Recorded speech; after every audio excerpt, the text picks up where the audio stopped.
প্রথমবার নির্বাচনে অংশ নিয়ে জামানত বাজেয়াপ্ত হচ্ছে রাজশাহী ১ গোদাগাড়ী তানোর আসনের স্বতন্ত্র প্রার্থী চিত্রনায়িকা মাহিয়া মাহির।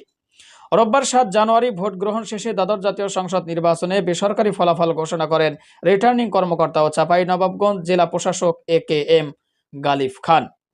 বেসরকারি ফলাফল অনুসারে দ্বাদশ সংসদ নির্বাচনে রাজশাহী ১ ট্রাক প্রতীক নিয়ে স্বতন্ত্র প্রার্থী মাহিয়া মাহি পেয়েছেন ৯,০০৯ ভোট।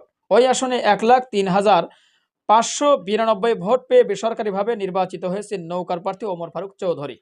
অর্থাৎ সেই ওমর ফারুক চৌধুরী, যেই চৌধুরী সাহেবকে নিয়ে চিত্রনায়িকা মাহিয়া মাহি নির্বাচনের পরে অনেক কথাই বলেছে। যেই চৌধুরী সাহেব সাধারণ মানুষের পাশে থাকে না, সাধারণ মানুষকে কষ্ট দেয়, মানুষের কোনো কিছুই উপকারে আসছে না। এই চৌধুরী সাহেব আসলে নিজেকে খুব অহংকারী মনে করে, স্কুল শিক্ষকদেরকে অপমান করে। এই ঘটনা কিন্তু চিত্রনায়িকা মাহিয়া বলেছিল। তো আসলে সেই চৌধুরী সাহেবই পেল ১,০৩,৫৯২ ভোট, অথচ চিত্রনায়িকা মাহি